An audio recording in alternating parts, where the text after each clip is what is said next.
Boa noite. O HIV é a quinta principal causa de morte de adultos no mundo. Estima-se que em 2011 havia em todo o planeta 34 milhões de pessoas com o vírus. O número de recém-infectados tem caído, mas em 2011 cerca de 2,5 milhões de pessoas contraíram o vírus. O Programa Brasileiro de Enfrentamento ao HIV/AIDS já foi visto como exemplo, mas o número de casos de contaminação tem aumentado no país. De acordo com dados divulgados pelas Nações Unidas, as infecções pelo vírus por aqui cresceram 11% entre 2005 e 2013. No Opinião Pernambuco de hoje, vamos discutir as causas desse aumento e as políticas brasileiras de enfrentamento à epidemia de HIV/AIDS. Participam do debate François Figueroa, coordenador do Programa de DST e AIDS de Pernambuco. Convidamos também Juliana César, que é assessora de programas da ONG Gestos. E completa nosso debate Heloísa Ramos Lacerda, presidente da Sociedade Pernambucana de Infectologia. Participe desse debate pelo e-mail opiniãotvu@gmail.com, pelo Twitter @opiniãope e também pelo telefone 3423-6836. Este programa também é transmitido ao vivo pelo canal da TVU Recife, no site da Rede Nacional de Ensino e Pesquisa, a RNP. O endereço é video.rnp.br. Boa noite, obrigado pela presença de vocês aqui no Opinião Pernambuco. Queria começar comentando esse dado mais recente que foi divulgado sobre o aumento nas infecções aqui, de cerca de 11% aqui no Brasil. Por que isso ocorreu e isso é uma coisa que preocupa para a saúde pública brasileira? Vou começar com o François. Sim, na realidade é uma preocupação, né? A gente não tem esse aumento retilíneo, é uma média, né, quando se fala, então tem regiões do país que isso está diminuindo, tem regiões do país que esse aumento é até maior, né, como no sul do país, nós temos um aumento preocupante da epidemia, né? O norte e o nordeste também tem esse aumento. E também quando diz que o mundo inteiro caiu, não é uma média de uma tendência de diminuição do mundo. Alguns países do mundo ainda têm elevação do número de casos também. Então a epidemia é bastante dinâmica em todo o mundo. No caso brasileiro, é de se preocupar esse crescimento de 11% e é possível apontar algum fator que tenha levado a isso? Eu considero sim preocupante, porque, como o François disse, 11% seria no mundo, seria aqui no Brasil, mas a diminuição no mundo, existem as questões. Então, assim, regionalmente existem variações, é verdade. Mas existe uma peculiaridade do Brasil que existe um programa de AIDS bastante robusto. A gente tem todos os fatores possíveis e imagináveis para que houvesse uma diminuição dos casos e não um aumento.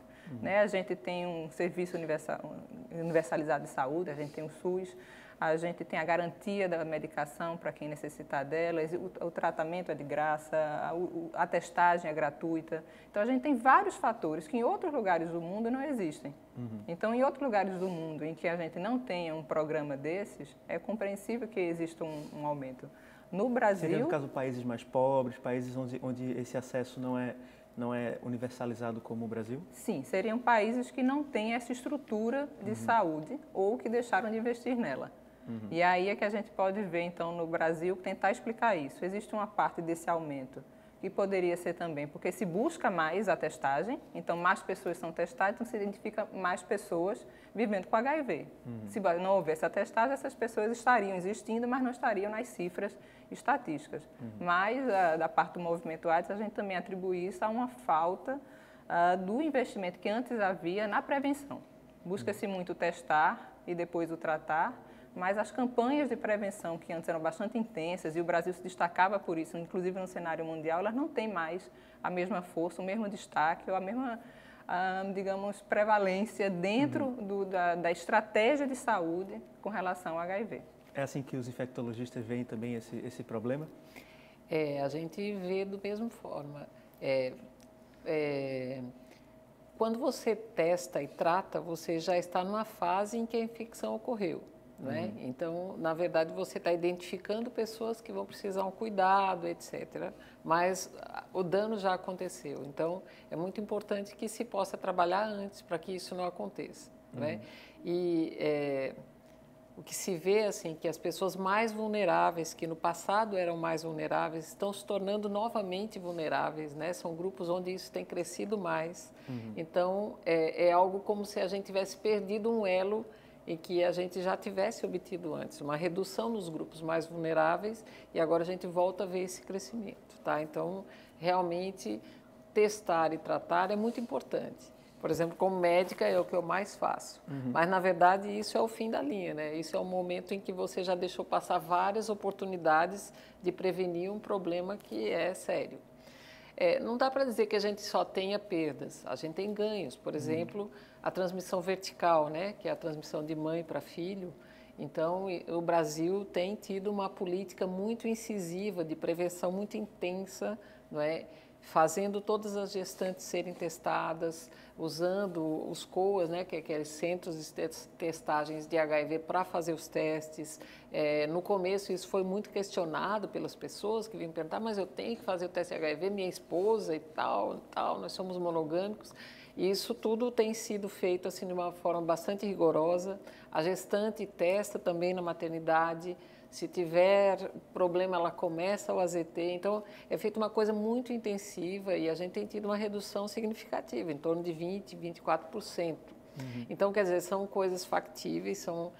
Também é difícil fazer isso, porque você imagina que tem pessoas que nunca vão ao pré-natal, né?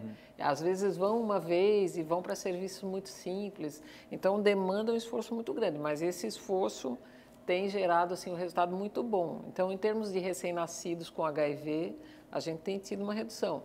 Mas em relação aos grupos vulneráveis, a gente tem tido um aumento. E isso é uma coisa preocupante e mostra que a gente perdeu uma oportunidade que está presente para nós, que já foi melhor aproveitada, né? Vocês levantaram vários pontos que acho que a gente vai ter a oportunidade de discutir mais adiante no programa. Mas eu queria tocar num especificamente, que é essa questão das campanhas da prevenção. Por que isso ocorreu? Eu vou chamar de arrefecimento, assim, essa redução do efeito dessas campanhas, ou talvez até da existência delas. É possível explicar? A gente se conformou com os resultados positivos e esqueceu de dar atenção a esse aspecto das campanhas? Eu acho que são vários fatores, né? Não é um fator só.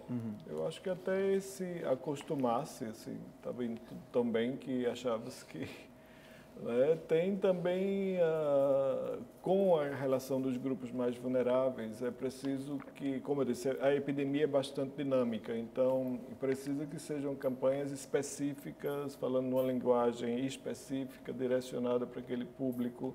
Isso nem sempre é bem compreendido, né, pelos formadores das políticas e até pelos políticos. Né, e que terminou diminuindo o número dessas campanhas. Né, e eu acho que é preciso ser retomado urgentemente, tanto em número como em especificidade, as campanhas, né, o direcionamento dessas campanhas. Esse dinamismo da epidemia e dinamismo da saúde como um todo, o enfrentamento das doenças, é preciso que ocorra, porque não dá para ficar esperando dentro da unidade de saúde que as coisas aconteçam. Né? E a questão da AIDS, eu acho que ela é bem complexa e bem ampla. É uma doença de comportamento, é uma doença da sociedade ou social, não é uma questão só da presença ou ausência do vírus. Lógico que para ter AIDS é preciso ter o vírus, mas por que as pessoas se infectam? Né?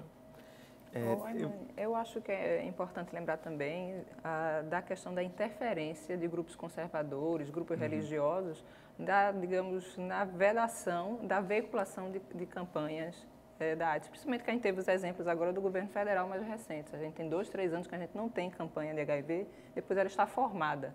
No momento da apresentação formal do que seria a campanha, esses grupos que não aceitam a questão da discussão da sexualidade de jovens, adolescentes, que a gente chama de HSH em termos epidemiológicos, que são das pessoas que fazem sexo com pessoas do mesmo sexo, não, mas que fazem sexo com homens, os gays, bissexuais, transexuais. Existe uma vedação disso. Houve realmente pressão religiosa, pressão conservadora para que essas campanhas não fossem veiculadas. Então, a gente tem 2 danos aí. A gente tem o dano da campanha que não é realizada, então existe um impacto, com certeza. a disseminação de informação é importante, ela tem que acontecer em todos os momentos. Ela tem que ser continuada, não existe um patamar de informação que depois vai, até porque novas gerações vêm surgindo e novos paradigmas são quebrados. É preciso campanha específica para pessoas idosas, por exemplo, que antes não se pensava isso no início da epidemia, né? Então, a gente tem esse dano, do dano à saúde que é feito por esse impacto de pessoas conservadoras e religiosas que usam de sua influência política para que não veicule. E o outro dano é também do patrimônio público, porque eles esperam que a campanha seja feita, observam, já de antemão já dava para saber que se a pessoa se opõe e acha que homossexuais são pessoas que estão condenadas à danação e que é um pecado que não deve acontecer, certamente não vai considerar que a campanha deve ser uma coisa importante, ou a campanha que vão permitir, ela não vai ser eficiente, porque ela não vai tratar do que devia. Então, depois que a campanha é feita, que existe o gasto público para que ela seja realizada, existe a pressão para que ela não venha. Então, a gente tem, na verdade, dois danos. Né? A gente deixa de ter informação e aquele dinheiro que foi aplicado ali nem surtiu o seu efeito e nem deixou de ser aplicado em outra área de saúde. Como é que os infectologistas veem essa questão também? Há uma pressão contrária a essas campanhas? Quando eu fui adolescente, era um tema que se discutia regularmente na escola, que a gente via na televisão, as campanhas voltadas especificamente para esse público. E eu tenho a impressão que isso está um pouco contido, assim, na sociedade bastante. brasileira. A gente era chamado com frequência para discutir isso, a gente mostrava a camisinha no colégio, preservativo, e isso era uma coisa muito mais comum, até grupos religiosos, alguns um pouco mais avançados, chegavam a mostrar isso. A gente ia, como médico, a gente era convidado e a gente participava. Isso tem sido uma coisa muito mais rara, muito mais incomum, né? E isso é realmente preocupante. Uma outra coisa que eu acho que do ponto de vista mais médico, assim, então o que acontece? Por exemplo, quem são os vulneráveis? Os jovens, gays, homens que fazem sexo com homens, profissionais do sexo, prisioneiros, né? Então, e usuários de drogas, seja injetável ou não, como crack, etc. Então, para toda doença, existe um grupo vulnerável e esse grupo vulnerável ele tem que ser abordado. Então, para os tabagistas, o câncer de pulmão, etc, etc. E, na verdade, existe uma negação disso. É como se essas pessoas, por serem pessoas párias da sociedade, de alguma forma têm um comportamento que não é considerado adequado, elas não merecessem receber, né, as informações ou a atenção ou um cuidado específico que prevenisse doenças que estivessem associadas ao comportamento. Uma espécie de vingança ou de justiça divina nesse sentido, né? Então isso é uma coisa assim, então você na verdade não está abordando os vulneráveis, né? E que na verdade a gente sempre tenta mapear quem são os vulneráveis. Para o câncer de mama, são as mulheres de tal idade, que não sei o quê, que usaram tal reposição hormonal ou não sei o que tal. Então, assim, na verdade, você está indo contra os princípios médicos quando você está fazendo isso. Você está negando esse risco, você está generalizando as coisas e deixando de abordar aqueles grupos que estão mais suscetíveis, tá? Então, é algo assim que faz diferença você deixar de fazer isso, né? Científico mesmo, né? Do ponto de vista médico mesmo. Falar um pouco sobre a relação entre educação. Existe relação entre escolaridade e HIV e AIDS, no sentido de as pessoas que têm mais baixa escolaridade e um acesso mais precário à educação tendem a estar mais expostas a isso? A epidemia é bastante dinâmica. No início da epidemia, a gente tinha praticamente pessoas com a escolaridade alta. Quase a totalidade, o maior percentual.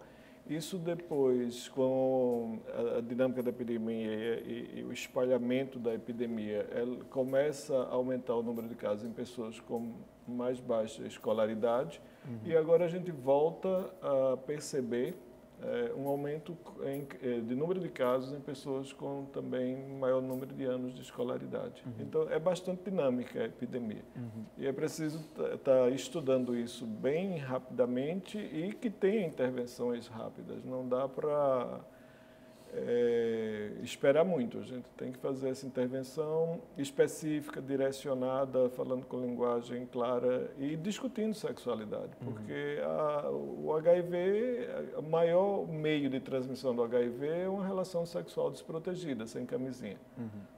Droga injetável, compartilhar agulha, seringa ou qualquer coisa que fure ou corte, né, até lâmina de barbear, nada que fure ou corte você pode compartilhar hoje, porque pelo sangue se transmite. Né?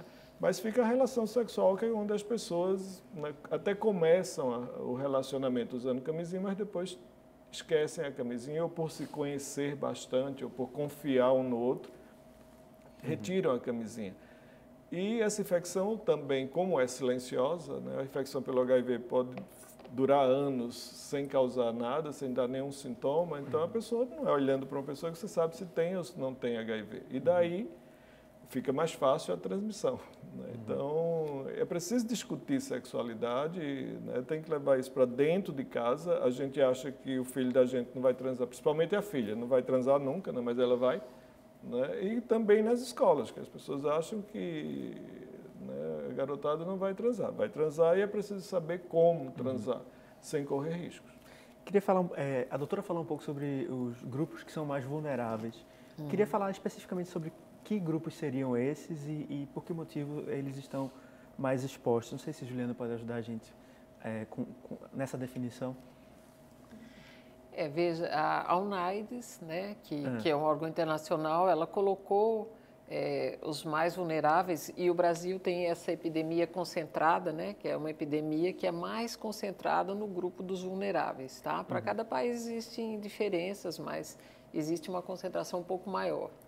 Né, entre os homens que fazem sexo com homens, gays, a gente tem também entre profissionais do sexo, entre usuários de drogas, né, os que usam crack, por exemplo, não é raro eles usarem... Que não é necessariamente uma droga injetável, mas... Não, normalmente não é. Certo. Mas, por exemplo, nós fizemos uma pesquisa bem interessante em Caruaru, inclusive a Secretaria de Saúde ajudou e tal, e nós encontramos assim, um padrão de comportamento que é bem diferente entre meninos e meninas, mulheres e homens que usam crack.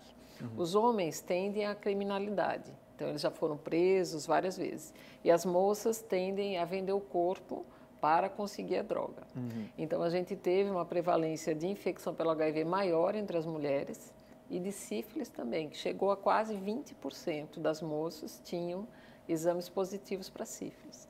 O número de parceiros era muito grande e, na verdade, ou elas vendiam o corpo para obter o dinheiro ou diretamente para obter a droga. Então, assim, o uso de drogas não precisa necessariamente estar relacionado a injetável, até porque não é o padrão nordestino usar droga injetável, isso não é uma coisa da nossa cultura. Mas o crack, inclusive em cidades menores, a gente tem 5% dos usuários de crack portadores do HIV, o que é muito alto. Né? Veja, em Caruaru, numa cidade do interior, que é muito parecido com cidades maiores e com um levantamento epidemiológico feito no Brasil todo. Tá? A gente tem os prisioneiros também, as pessoas encarceradas, que também são pessoas que ou usaram drogas ou tiveram um comportamento promíscuo, várias coisas, e, na verdade, o fato de estarem confinados facilita com que haja transmissão. Então, essas populações e os profissionais do sexo, que eu já falei, né? Elas são as populações mais vulneráveis. Entendi. Né? E as campanhas têm que ser voltadas para elas também. Atenção especial para esses grupos também. Mas veja, só um apêndice, nessa nossa pesquisa, o fato de ter apenas um parceiro que já tivesse usado o crack já era suficiente para ter um risco maior, tá, de ter o HIV do que usar em si o crack. Então, né, os parceiros sexuais também são importantes. A gente volta às nuances sobre esse tema no próximo bloco, que eu tenho que fazer o nosso intervalo. E eu chamo o público a participar do programa pelo e-mail opiniãotvu@gmail.com, também pelo Twitter @opiniãope e pelo telefone 3423-6836. Em 2 minutos a gente volta.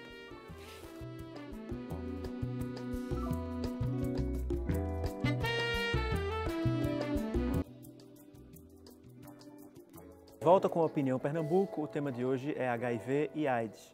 Participam do debate François Figueroa, que é coordenador do programa de DST e AIDS de Pernambuco. Convidamos também Juliana César, que é coordenadora de projetos da ONG Gestos. E completa o nosso debate Heloísa Ramos, presidente da Sociedade Pernambucana de Infectologia. Você também é nosso convidado. Participe do programa pelo e-mail opiniãotvu@gmail.com, pelo Twitter @opiniãope e pelo telefone 3423-6836. Falando em participação, a gente tem já a pergunta do telespectador Jonas, do bairro de Casa Amarela, que pergunta se sexo oral pode transmitir AIDS. Jonas, pode transmitir AIDS. Não é a principal forma de transmissão, né, o sexo oral. E aí também precisa saber que sexo oral é. Né? É sexo oral boca-vagina, é boca-pênis. Né? Então, se for boca-pênis, houve ejaculação na boca ou não, ou seja, gozou na boca ou não. Então, o vírus ele está na secreção vaginal, na secreção vaginal, no molhadinho da vagina, e ele está no esperma, né, o líquido que sai do pênis do homem, quando o homem ejacula. Então, e tem algum ferimento na boca, tem alguma lesão na boca, tem alguma lesão no órgão sexual que a boca está entrando em contato, então são variáveis. A indicação é para que haja o mesmo tipo de proteção das outras formas de sexo, no caso do sexo oral, né? Deveria haver uma barreira, né, impermeável, mas assim, você orientar que abra uma camisinha, forme um retângulo, coloque, se for o sexo boca-vagina. Ou se for sexo boca-pênis, o pênis esteja de camisinha. E aí poderá fazer algumas artes, né? Camisinha com sabores, 1000 coisas para fazer. Se não, o que tem para reduzir danos é, se tem alguma lesão na boca ou no pênis, não fazer sexo oral e jamais deixar ejacular na boca. Né? Agora, o risco existe, ele é menor do que a penetração vaginal, e a penetração anal ainda é maior pelo tipo de mucosa que é o reto, né? Que não tem, muito mais frágil do que a mucosa vaginal, do que a mucosa oral, a mucosa da boca. Existe mudando um pouco de assunto, existe o que eu chamaria de uma feminização da doença, no caso da AIDS no Brasil. Isso é uma coisa que preocupa as entidades da sociedade que atuam nessa luta, nesse segmento? Sim, a Gestos é uma organização que trabalha com um foco muito grande na questão do HIV e a relação dele com as mulheres. O Ministério da Saúde não gosta muito que fale o termo feminização da AIDS, que acha que pode dar a impressão de que o número de mulheres está crescendo, passando o número de homens que vivem com HIV. Não é isso, mas é que se a gente for olhar a proporção que havia de homens para mulheres no início da epidemia, acho que 82, é tipo 32 para 1. Era na base dos 30 para 1. 32 homens, digamos, para uma mulher, nos anos 80. E agora a relação está 1,2, François? É 1,5. 1,5. Né? Então, a gente saiu da casa das dezenas, das 3 dezenas, para estar quase, né, a mesma coisa. Então, é isso que a gente fala da feminização, da proporção entre homens e mulheres está cada vez mais equilibrado. Ou seja, o número de mulheres tem crescido numa velocidade maior do que da proporção dos homens que estão se infectando com o HIV. E isso demanda, então, uma atenção especial. As mulheres têm vulnerabilidades específicas com relação ao HIV. Né? A questão da violência contra as mulheres, por exemplo, o fato de que as mulheres, pela essa questão fisiológica também é mais fácil haver infecção pelo HIV. Então, exige também estratégias da política pública direcionadas para isso. Né? E também eu acho que é preocupante quando você olha os boletins epidemiológicos, você faz o recorte por idade, né? Nos estratos mais jovens, 14 anos, já existem estratos em que o número das meninas já ultrapassou dos meninos. Então, ou seja, que essa proporção que a gente falou antes, ela já está invertida. Isso. Então, o que a gente tem que ter, então, a maior certeza que a gente tem é que a gente tem que ter políticas direcionadas para a gente não esperar, então. Não vamos esperar que o número realmente, o número absoluto, passe para a gente passar a direcionar a política para as mulheres. Já existe nas mais novas essa questão e a gente tem que, então, pensar as estratégias para evitar que isso cresça, que se consolide. Queria perguntar à doutora Heloísa, ela falou um pouco sobre grupos que seriam mais vulneráveis. A minha pergunta é, isso se confunde com aquela ideia que tinha, acho que no começo da epidemia, de grupo de risco, que era um conceito que foi muito combatido, né? Porque dava uma certa segurança para quem supostamente não estava nesse grupo de risco. Essas duas coisas, eu imagino que não se confundam, não é isso? É porque isso ficou muito pejorativo, né? Isso cria sempre uma segregação e como se aquelas pessoas fossem separadas da comunidade, né? E, na verdade, elas estão presentes, estão vivendo as mesmas coisas junto com as outras. Então, isso acaba gerando, assim, muita divisão. Mas, na verdade, a questão do comportamento, da vulnerabilidade, ela existe, né? Porque Assim, é o que a gente percebe. E isso não tem muito classe social, assim, pelo menos a minha impressão pessoal, eu não tenho números para lhe dizer isso no Brasil, mas no meu consultório eu posso lhe dizer, eu tenho todos os níveis de profissionais, tá? De médicos a engenheiros, ricos, pobres eu não diria, porque talvez eles não tenham, eles tenham a dificuldade. Os mais simples eu atendo em hospital público, porque eu também trabalho em hospital público. Mas, assim, a quantidade de pessoas que eu tenho atendido com infecções novas é grande e a gente percebe que houve uma banalização. Isso aí eu acho que é algo, assim, muito evidente. A banalização é o quê? Achar que a AIDS é uma doença banal, que ter o HIV é uma coisa simples. Não é uma coisa simples, é uma doença tratável, como é um diabetes, mas não é fácil ter diabetes, não é simples você estar controlando sua glicemia num diabetes severo. Ter o HIV também não é uma coisa banal, tá? E às vezes eu percebo assim que até as próprias pessoas que se infectaram, elas começam a estranhar, poxa, mas eu estou tendo esse problema, que estranho. É uma infecção, aí vem uma infecção bacteriana, às vezes mais severa, e elas não compreendem que, na verdade, o HIV e a AIDS, eles trazem, é uma doença séria, não é uma coisa simples, o tratamento não é banal. E essa banalização a gente percebe que aconteceu, talvez até para não assustar mais as pessoas, para evitar essa segregação até dos doentes, né, das pessoas que têm o HIV, que também não tem sentido de acontecer, mas isso acontecia muito, de uma maneira muito intensa. Houve uma banalização, não, tudo é simples, tudo é banal, é uma doença qualquer, vai tomar uns comprimidos ali que o governo dá e está tudo bem. Mas não é bem assim, né? Tem sérias consequências, né? Não só a infecção e a ação do vírus no organismo, mas os próprios medicamentos que se usam para controlar a multiplicação do vírus. Não é uma aspirina, né? Não é uma droga simples assim. Exatamente. Mesmo a aspirina ou até água, você tem que saber usar. Então, e tem que tomar bastante água durante o dia. Mas eu acho que também concordo com a Heloísa que houve essa banalização e as pessoas acham que está resolvido o problema da AIDS. Não está, não é fácil, né, você tomar remédio todos os dias para o resto da vida, que é o que a gente tem hoje pelo que se conhece na ciência. Que é a terapia, né? São remédios com efeitos. A própria doença também, mesmo tratando, você desencadeia processos que às vezes o tratamento não reverte 100%, né? Então, assim, é uma coisa que de repente no imaginário das pessoas se tornou algo muito banal, assim, entendeu? Eu vou lá, recebo os tratamentos de graça no SUS e tal, não sei o quê, vou no consultório do médico, faço umas consultas. Aí quando você diz, não, mas tem que voltar. Não, mas por que eu tenho que voltar tão cedo? Porque você começou a... Entende? Assim, é como se a pessoa levasse um susto de que aquilo é um problema muito maior do que o imaginado. Nem sempre é assim, depois que o tratamento entra no estágio mais organizado é simples, tal, para a maioria das pessoas. Mas essa ideia, ela ficou muito forte, assim, sabe? E acho que foi um desserviço também, né? Eu acho que o que houve a transição é de que antes havia a ideia, e era muito próximo quando não havia o tratamento, de que você foi diagnosticado, você está vivendo com HIV, era uma sentença de morte. Você vai não tinha como tratar, então era um tempo do seu organismo se deteriorar até um ponto que seu sistema imunológico estava comprometido e você ia se infectar com alguma coisa, alguma doença e acabar morrendo.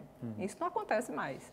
Né? A gente, pelo menos no Brasil, a gente tem um sistema que garante o tratamento, porque também temos que lembrar que essa não é a realidade do Brasil, não é a realidade de todo mundo.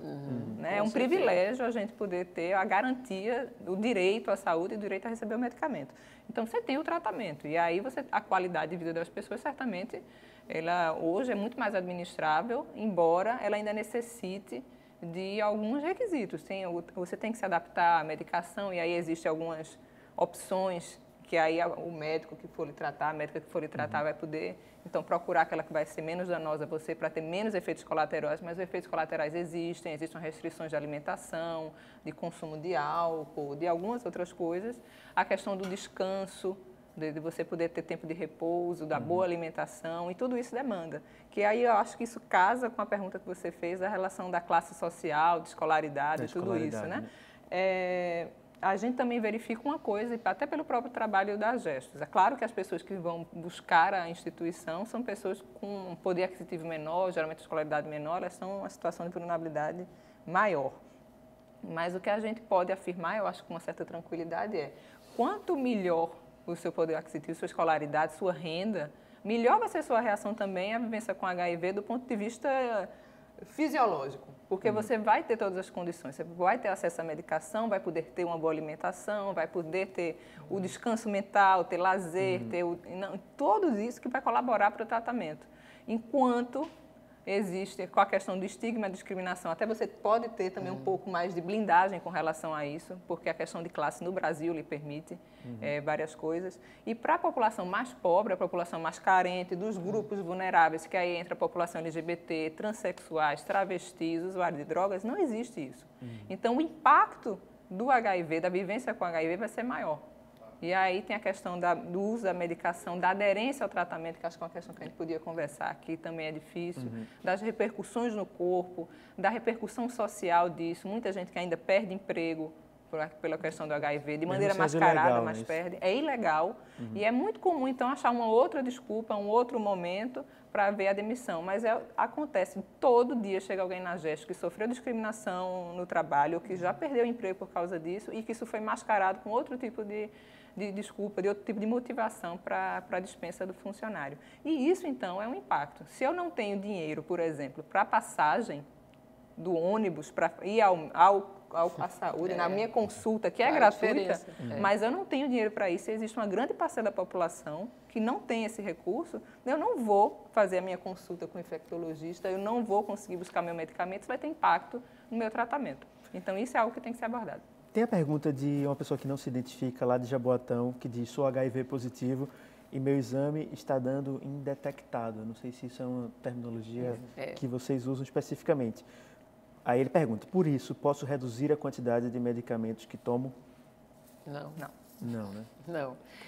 Bem, então, só falando sobre o tratamento, que é algo bem interessante, com os esquemas atuais que a gente usa sempre um coquetel de 3 medicamentos, no mínimo, tá? Esses 3 medicamentos, existe a primeira linha, a segunda linha, a terceira linha, né? Então, uma pessoa começa com a primeira linha. E ela vai começar... Hoje em dia, a gente consegue fazer um tratamento bom com 3 comprimidos ao dia, por exemplo, tá? A tendência é diminuir ainda mais. O Ministério da Saúde já está lançando no Rio Grande do Sul e no Amazonas menos comprimidos. Eles têm efeitos, são medicamentos meio pesados, mas o número de comprimidos tem reduzido muito. Nesses comprimidos estão contidos o coquetel, tá? E tem que ser o coquetel. A gente... Existe, assim, experimentação para ver se é possível usar menos, mas na prática, até hoje, não se conseguiu reduzir o uso do coquetel. Então, você tem que usar esses medicamentos. Manter o vírus indetectável é excelente, porque, assim, o que isso significa? Que o vírus está no organismo em células escondidas, em santuários virais, numa quantidade mínima. Mas o vírus no plasma, no sangue, que você identifica, não está mais presente. Isso mostra uma redução tão grande de vírus que a pessoa tem uma vida boa, tem uma qualidade melhor de vida, não vai haver tanto comprometimento imune. Existe um grande benefício disso. Esse foi o pulo do gato, né, que se teve lá com David Hu, há uns anos atrás, tal, e que fez a diferença, porque antes a gente não conseguia zerar o vírus. E quando a gente não zera o vírus, ele é um ser vivo que fica se multiplicando e vai se tornando resistente aos remédios que a pessoa está usando. Então, quando você zera, a chance de ele se tornar resistente é muito pequena, porque a quantidade de vírus no organismo é mínima, tá? Então, assim, é fundamental ele ter conseguido a carga viral indetectável, ele está de parabéns, não é fácil, é um grande benefício, mas é assim que ele tem que ficar com esse tratamento. Esse, no momento atual, é isso. Em resumo, para manter indetectável, ele tem que manter o tratamento. Essa carga viral, os vírus estão nesse nível tão baixo que está indetectável, porque ele tomou o remédio e tomou de maneira correta. E então, por isso deve continuar para manter isso, porque à medida que você tira, o vírus volta. E lembrando que se você interrompe o tratamento, existem consequências com relação a isso. Né? Que você pode ir para um outro esquema. A segunda linha, a terceira linha, elas vão ficando cada vez mais complexas, mais comprimidos, remédios importados, né? Às vezes até injetável, né? Subcutâneo. E como a Heloísa falou, existem 3 linhas. Depois delas, a gente tenta fazer combinações. A gente não, que eu não sou médica, mas os médicos tentam fazer você combinações. vai juntando coisas, assim, né? Mas na verdade limites, existem... Então, é muito importante isso. Assim, Por exemplo, quando você tem diabetes, se você usa insulina, né? Eu tenho diabetes um pouco mais severo. Parar a insulina, seu diabetes vai voltar igualzinho como era antes, né? Ele não melhorou do diabetes, ele controlou o diabetes. O vírus é assim, é controlável. Só tem uma desvantagem do HIV. Como ele é um ser vivo, se você começa a tomar errado e tal, aquele ser vivo ali não está indiferente. Ele está ali aprendendo, né? Como aquele remédio funciona e tal, e desenvolvendo mecanismos de resistência, tá? Entendi. Então, na verdade, você mantê-lo muito controlado, muito baixo, é a forma que você tem de evitar que ele se torne resistente. Senão, ele volta à ação, né? Tem a pergunta de Geraldo Lima, que eu acho que a gente já respondeu, né? Por que não vejo tantas campanhas de prevenção na TV como via antes? A gente falou disso no primeiro bloco, né? De um certo... ascensão de um conservadorismo que dificulta de falar desse tema abertamente na TV, nas escolas e tudo mais. Deixa eu só fazer um adendo, veja, em HIV não se fala mais, e não se fala em sífilis, que eu vou lhe dizer, está muito pior do que o HIV. Por quê? Porque a sífilis, ela se transmite pelo sexo também e de uma forma muito mais simples. Quer dizer, é muito mais fácil você adquirir sífilis do que adquirir o HIV, tá? E a gente tem tido um número de casos enorme, tá? Toda semana eu vejo casos novos de sífilis entre pessoas simples, pessoas diferenciadas, de todos os níveis, tá? E a transmissão é sexual. Então, eu queria levantar uma questão que faz parte da prevenção do HIV você tratar as outras DSTs. Porque quem tem uma outra DST, uma outra doença sexualmente transmissível, como sífilis, por exemplo, se tem a feridinha da sífilis lá, ele tem até 18 vezes o risco maior de pegar o HIV. Então, as outras DSTs funcionam como facilitadoras da transmissão do HIV. A gente além tem disso, que muito tratar as importante. outras. E sífilis não se fala, como a Heloísa disse. Não se fala. Agora, em outubro, no segundo sábado de outubro, é o Dia Nacional de Combate à Sífilis. Né? A gente, inclusive, vai estar lá no Mercado de São José com o trailer oferecendo teste de sífilis. Rápido. Gente, a gente volta a falar desse tema no nosso último bloco, porque eu tenho que chamar o intervalo novamente. E eu convido novamente o público a continuar participando do programa pelo e-mail opiniãotvu@gmail.com, pelo Twitter @opiniãope e pelo telefone 3423-6836. A gente volta em 2 minutos.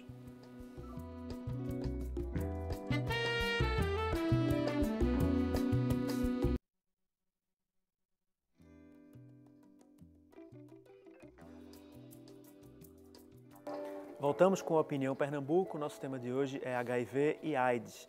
Participam do debate François Figueroa, que é coordenador do programa de DST e AIDS de Pernambuco. Está com a gente também Juliana César, que é da ONG Gestos. E completa o nosso debate Heloísa Ramos Lacerda, presidente da Sociedade Pernambucana de Infectologia. Ainda dá tempo de participar do programa pelo e-mail opiniãotvu@gmail.com, pelo Twitter @opiniãope e pelo telefone 3423-6836. Queria trazer mais participações do público antes da gente voltar para o debate. Tem acho que uma curiosidade aqui de Carlos Alberto, do Engenho do Meio. Pergunta se existe alguma relação entre o contágio do ebola e da AIDS. Tem algum paralelo entre isso? Não, né? Alguém... Graças a Deus, não. Não, né? Não. Veja, o ebola ele tem uma forma de transmissão que praticamente nenhuma doença tem. Ele transmite pelo suor, pela urina, pelas secreções, tá? Pelo vômito, coisa que o HIV não transmite, né? Ele é transmitido pelo sangue, pelo esperma, tá? Secreção vaginal, então é pelo sexo, né? Por exemplo, a saliva não transmite o HIV, o suor não transmite o HIV, o vômito, a urina, as fezes, nada disso, tá certo? Então, assim, existe uma grande diferença. Não pode beijar na boca, isso não é pode. Comportamento de risco. Isso, não. Mas no ebola, na verdade, você vê quantos profissionais de saúde, até lá na Espanha, agora o Congresso chamou para saber o que aconteceu em relação às medidas de proteção que a auxiliar de enfermagem, né, a enfermeira lá se contaminou, está doente. Então, provavelmente, ela deixou de usar alguma daquelas parafernálias de proteção. Muito importante. É uma doença assim, de transmissão muito fácil, enquanto o HIV realmente não tem essa forma de transmissão. Tá? Acho que a pergunta dele se dá muito pelo fato de que a gente ouve no noticiário internacional a associação muito do continente africano com uma grande incidência do HIV e da AIDS. Eu queria fazer essa pergunta aqui, pode parecer um pouco técnica, mas que acho que está na crista da onda do debate sobre esse tema, que é a questão do uso dos medicamentos antirretrovirais como profilaxia pré-exposição. Esse jargão aqui é muito difícil para o público normal, para o telespectador e a telespectadora que não são da área entenderem. Assim. O que é que está em jogo nesse debate e como é que vocês enxergam essa questão? Quando o objetivo principal, quando se diagnostica uma pessoa, é tratar essa pessoa, como que a Heloísa estava explicando, diminuir a carga viral dessa pessoa. Então, quanto menos vírus tiver circulando no sangue dessa pessoa, melhor, porque não vai estar alterando, nem tem desenvolver resistência, nem também causando tanto danos para o organismo. E quando essa carga viral baixa também, então ela baixa no sangue e baixa também nas secreções sexuais. Então, por tabela, vai diminuir o risco de transmissão. A gente vai ter uma transmissão mais difícil, né? Fica mais difícil haver a transmissão. Isso então funcionaria como prevenção coletivamente. Não é uma coisa que diz, eu estou tomando medicamento, eu posso não usar a camisinha. Não é isso. Mas esse risco diminui de ocorrer essa transmissão. Então, o profilaxia pré-exposição quer dizer precisamente o quê? Tomar o... Pré-exposição já é outra coisa, já é PrEP. Seria uma pessoa... Estou falando isso para as pessoas que têm vírus. Então, se a pessoa se infectou e está sendo tratada, coletivamente, numa comunidade, a gente está contribuindo para que haja menor transmissão do vírus. Porque a camisinha pode romper, pode esquecer a camisinha e o risco... Um acidente qualquer. Poderia ser menor o risco de transmissão. Outra coisa que se usa é pessoas que não aderem à camisinha e que se expõem bastante, decidir tomar o antirretroviral previamente para evitar pegar, né? O que se chama PrEP. Isso em alguns países se usa, o Brasil ainda está estudando para ver como é o comportamento dessa metodologia de prevenção aqui, que é mais uma, não seria exclusiva, porque mesmo nesse caso não se indica ou não se diz não use camisinha, então se estimula o uso da camisinha também. Então esse seria PrEP e o outro seria tratar todas as pessoas que têm o vírus o mais precocemente possível, beneficiando individualmente essa pessoa, mas tendo um benefício coletivo na sociedade de diminuir o risco de transmissão. Vocês têm alguma posição em relação especificamente a essa história do que eles chamam acho que é PrEP, é isso? A profilaxia pré-exposição, isso no sistema brasileiro isso está previsto e vocês acham que deveria estar? Quer começar? Bem, a minha opinião pessoal como é bastante difícil dar uma opinião sobre isso, mas como seria? É uma pessoa que, apesar de alertada, orientada, de saber das coisas, continua se expondo. Por exemplo, um homem que tem sexo com outro homem sem preservativo, tá? Veja, eu sou a favor. Eu acho que se essa pessoa optou por isso, tá certo? Ela tem um risco muito alto. O que é o risco alto? A gente tem uma prevalência de 10% de infecções pelo HIV entre homens que fazem sexo com homens. Isso é muito alto, o risco muito grande. Então, eu acho que vale a pena. E os trabalhos já mostraram que reduz significativamente a incidência de novas infecções nesse grupo. Tá? Existem trabalhos mostrando isso. Isso não foi tão eficiente entre homens e mulheres, casais heterossexuais, para outros grupos profissionais de sexo, não se mostrou tão eficiente. Mas para esse grupo de pessoas, sim. E como elas realmente estão muito vulneráveis, e a gente está numa fase de aumento da epidemia, eu acho que seria útil e que assim, a pessoa poderia optar, deveria optar. Mesmo. Sim. Veja, o medicamento que é usado nos Estados Unidos, a gente não tem padronizado, mas a gente tem os parentes dele que já são produzidos no Brasil. Apesar de ser algo caro, não é uma coisa exorbitante. A gente não teria que importar medicamentos para fazer isso. A gente tem uma produção nacional que certamente daria para suprir essa demanda, tá? É muito mais caro ter uma pessoa doente com HIV, tá certo? Para cada pessoa doente, eu falo doente, na verdade ela tem o vírus, ela vai precisar de um cuidado e tal. E são pessoas jovens, são pessoas produtivas. A questão do sexo não é sempre racional, tá certo? Eu acho que essa é uma questão que a gente tem que prestar atenção. A gente tem pessoas que elas não conseguem modificar o comportamento, elas estão se expondo, né? E isso não deve ser para elas uma condenação, entendeu? Então, essa é uma opinião muito pessoal, mas, assim, eu tenho 20 e poucos anos de tratar HIV e eu acho que é algo que a gente não pode negar. E isso está acontecendo, tá certo? Os vulneráveis estão se tornando cada vez mais vulneráveis e infectados. Uma questão até de direitos humanos mesmo, assim, né? Pessoa de direito à saúde. Tem uma pessoa que não se identifica, que diz que sofreu violência sexual e quer saber como faz para fazer os exames relacionados às DST no serviço público. Ele pode procurar qualquer unidade de saúde, tem capacidade de não realizar naquela unidade, mas de coletar material, de solicitar e indicar o laboratório. Outra unidade específica que oferece o teste são os CTAs, Centro de Testagem e Aconselhamento. Então, se mora no Recife, o CTA do Recife é no Gouveia de Barros, ali no Pátio Santa Cruz. Se mora em Olinda, no Barros Barreto, é uma estrutura municipal de saúde, das secretarias municipais de saúde. Barros Barreto, ali na Praça do Carmo. Paulista, tem o seu CTA. Então, entra no site, procura CTA Jaboatão, CTA Camaragibe. Então, Centro de Testagem e Aconselhamento. A própria Secretaria de Saúde tem um trailer que sai às terças e quintas-feiras, num projeto chamado Quero Fazer. Então, se entra na internet e bota Quero Fazer, vai saber onde é que o trailer está à noite, também pode fazer o seu teste lá. Deixa eu dizer, olha, uma coisa é o teste, mas o teste ele sempre é tardio, tá? Existe uma conduta que é feita no momento inicial, nas primeiras horas após uma violência sexual, que são as prevenções das DSTs e até mesmo do HIV, para que a pessoa não adquira o vírus, tá? Então, quando ela sofre uma violência, muitas vezes é de uma pessoa desconhecida, alguém que tem alto risco e tal para o HIV. Então, existem condutas a ser feitas imediatamente, o teste pode ser feito depois ou até no momento, mas o teste não é o mais importante nesse momento, tá?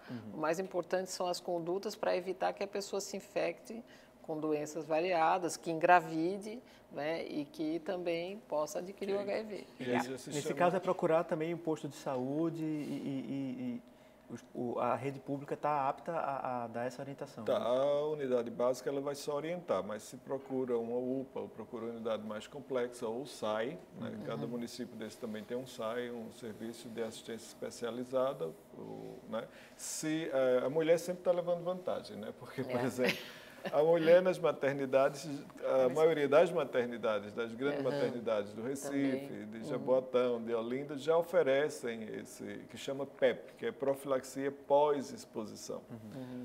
E o Vilma Lessa, que é um serviço estadual que funciona dentro do Hospital Agamenon Magalhães, é 24 horas por dia e que não só atende a violência sexual, a violência psicológica, a violência física. Então, tudo isso o serviço Vilma Lessa com psicólogo, assistente social, com médico, enfermeiro, 24 horas por dia lá dentro do Agamenon. Mas é para a mulher. Então, o homem tem que procurar os outros serviços de saúde e procurar uma orientação agora. Como a Heloísa falou, tem que ser rápido isso, né? Se sofreu violência, nas primeiras 72 horas, tem medicamentos para fazer uso para evitar as infecções. Essa seria a recomendação para essa pessoa especificamente. Porque aí a gente não sabe em que momento aconteceu, entendeu? Se já foi há um mês, então, sim, vale a pena fazer os exames e tal, porque também tem doenças que podem ser invisíveis, mas tratáveis, né? A sífilis, outras DSTs, você pode tratar, você ser portador e não saber. Então, você faz o diagnóstico e faz o tratamento também, né? Você falou do SAI, tem uma pergunta de Flávio Góes, de Casa Forte. Ele pergunta como andam as políticas de aumento da SAI, que ele fala são os ambulatórios que tratam o HIV. O Pernambuco aumentou agora de 18 para 32 municípios com política de incentivo, né, que recebe um incentivo financeiro para que possa implementar essa política e a previsão é de que haja, no mínimo, 14 novos municípios com SAI, com serviço de assistência especializada.